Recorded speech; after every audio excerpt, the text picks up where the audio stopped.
अस्सलाम वालेकुम वरहमतुल्लाहि वबरकातुहू। वालेकुम अस्सलाम वरहमतुल्लाहि वबरकातुहू। कैसी हैं आप खदीजा भी? अल्हम्दुलिल्लाह मैं बिल्कुल ठीक हूँ।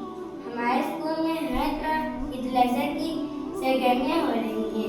इसे देख के मेरे दिल में एक ख्याल आया, हमारे साथ हज भी करते हैं और कुर्बानी भी करते हैं, लेकिन मुझे इन दोनों की असल तारीख जाननी है। ये सिलसिला कब और कैसे शुरू हुआ? जी हानिया, आपने बहुत ही अहम और बुनियादी सवाल पूछा है। हज और कुर्बानी की तारीख असल में एक ही मुकद्दस खानदान की कहानी है, यानी हज़रत इब्राहीम अलैहिस्सलाम, उनकी बीवी हज़रत हाजरा अलैहिस्सलाम और उनके नन्हे बेटे हज़रत इस्माइल अलैहिस्सलाम। चलो मैं आपको इसका पस मंज़र बताती हूँ कि ये सब कैसे शुरू हुआ। जी आपकी, मुझे जानने का बहुत शौक है।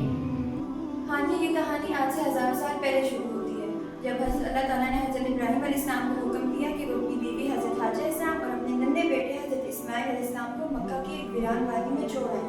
उस वक्त वहाँ ना कोई इंसान रहता था, ना पानी था और ना ही कोई दरख्त। हज़रत इब्राहीम अलैहिस्सलाम ने अल्लाह ताला के हुक्म पर सर झुकाकर उन्हें वहाँ छोड़कर चले गए। इतने छोटे बच्चे के साथ इतनी वीरान जगह पर वहाँ पे पानी कैसे आया और जिंदगी कैसे शुरू हुई? जब नन्हे हज़रत इस्माइल अलैहिस्सलाम को शदीद प्यास लगी तो वो रोई, तो उनकी वालदा हज़रत हाजरा अलैहिस्सलाम सफ़ा मरवा नामी दो पहाड़ों के दरमियान 7 मरतबा दौड़ी। जब वो मायूस होकर बच्चे के पास वापस आई तो उन्होंने देखा कि जहाँ नन्हे हज़रत इस्माइल अलैहिस्सलाम प्यास से ज़मीन पर पाँव रगड़ रहे थे, वहाँ अल्लाह ताला के हुक्म से एक पानी का चश्मा उबर रहा था। ये वही तारीखी चश्मा है जिसे हम आब ज़मज़म कहते हैं, और इस पानी की वजह से बहुत से कबाइल आकर वहाँ रहने लगे और यूँ मक्का शहर आबाद हुआ। सुभान अल्लाह, ज़मज़म के निकलने से मक्का आबाद हो गया, तो फिर खाना काबा कब बना? जब हज़रत इस्माइल अलैहिस्सलाम थोड़े बड़े हुए तो अल्लाह ताला ने बाप और बेटे को हुक्म दिया कि वो ज़मीन पर अल्लाह ताला की इबादत के लिए मिलकर पहला घर बनाएं। चुनांचे हज़रत इब्राहीम अलैहिस्सलाम और हज़रत इस्माइल अलैहिस्सलाम ने मिलकर खाना काबा की दीवारें उठाई। जब काबे की तामीर मुकम्मल हुई तो हज़रत इब्राहीम अलैहिस्सलाम को अल्लाह ताला ने हुक्म दिया कि वो दुनिया भर के तमाम मुसलमानों को यहाँ आने की दावत दें, और इसी दावत को हम हज कहते हैं। अच्छा, तो मक्का की आबादी और खाना काबा की तामीर तो हज की तारीफ हो गई है। अब मुझे ये बताएं, कुर्बानी कब शुरू? कुर्बानी की तारीख क्या है? जब काबे की तामीर मुकम्मल हुई तो अल्लाह ताला ने हज़रत इब्राहीम अलैहिस्सलाम का बहुत बड़ा इम्तिहान लिया। उन्होंने ख्वाब में देखा कि वो अपने बेटे हज़रत इस्माइल अलैहिस्सलाम को अल्लाह ताला के हुक्म से कुर्बान कर रहे हैं। चूँकि नबी का ख्वाब सच्चा होता है, इसलिए उन्होंने हज़रत इस्माइल अलैहिस्सलाम को ये ख्वाब सुनाया और उनसे उनकी राय पूछी, लेकर चल पड़े।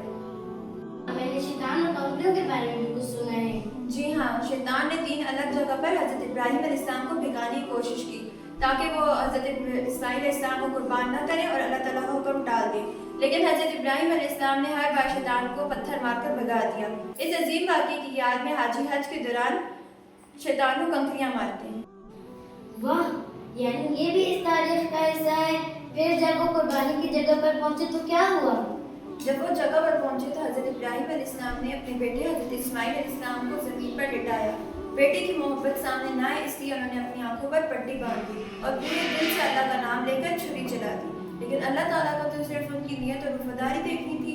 इसलिए जैसे ही उन्होंने छुरी चलाई, अल्लाह ताला के हुक्म से एक फरिश्ता जन्नत से एक दुम्बा लेकर हाजिर हो गया, और जैसे ही हज़रत इब्राहीम अलैहिस्सलाम ने आंखों से पट्टी हटाई तो देखा कि उनके बेटे हज़रत इस्माइल अलैहिस्सलाम बिल्कुल महफूज खड़े हैं।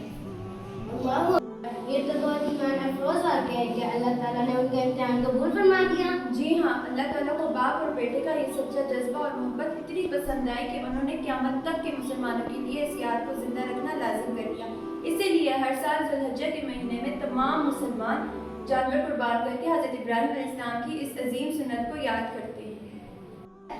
अब मुझे हज और कुर्बानी की असल तारीख समझ आ गई है।